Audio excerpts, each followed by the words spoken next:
आता बनवते भेंडीची भाजी चुलीवरती. भेंडी घेतलेली आहे कापून, कांदा आहे 2-3 कांदे कापून घेतले, लसूण आणि खोबरं, हिरवी मिरची, आमसूल टाकलेले आहे त्याच्यात. आता आपण भाजून घ्यायचं आहे.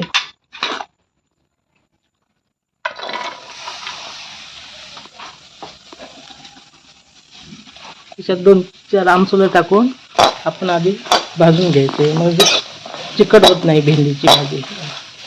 अशी करून बघा तुम्ही, खूप छान लागते ही भाजी.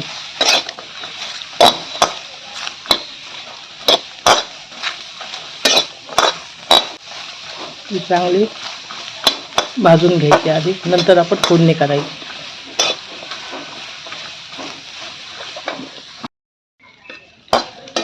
आपली भेंडी भाजून झालेली आहे बघा, सुटसुटीत झालेली, चिकट नाही होत. आणि हे आमसूल अशी टाकली ना, आमसूल म्हणजे आमच्या गावात कोकणात त्याला सोला म्हणतात,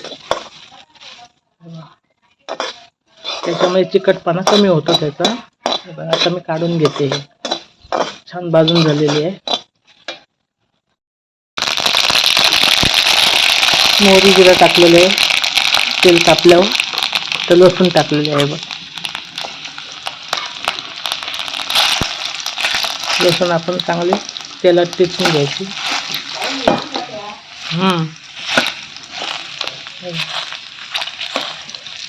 आता आपल्याला कांदा आणि मिरची टाकून घ्या.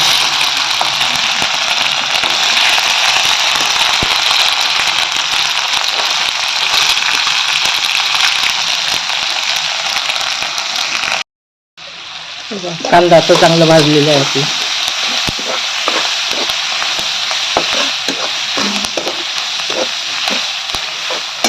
आता थोडीशी हळद टाकायची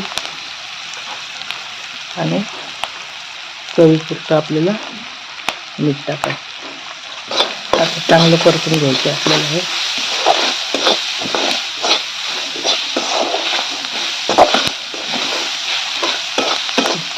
कांदा छान भाजलेला आहे बघा, खरपूस भाजलेला आहे. आता लसूण पण भाजलेला आहे. या गावाकडच्या आपल्या कोकणातल्या मिरच्या पण वेगळ्या आहेत बघा.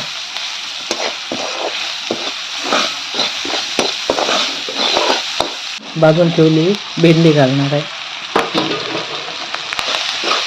अजिबात चिकट होत नाही ही भेंडी आणि खायला पण खूप छान लागते. चपाती बरोबर, भाताबरोबर तोंडी लावायला खूप छान.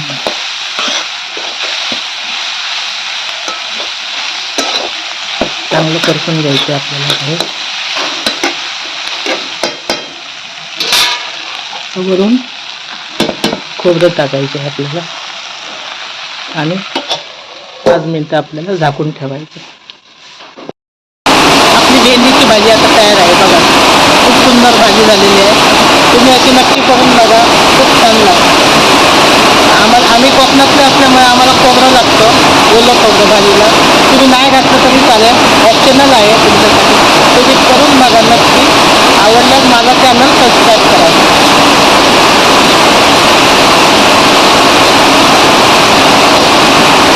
एकदम मोकळी भाजी झालेली आहे बघा.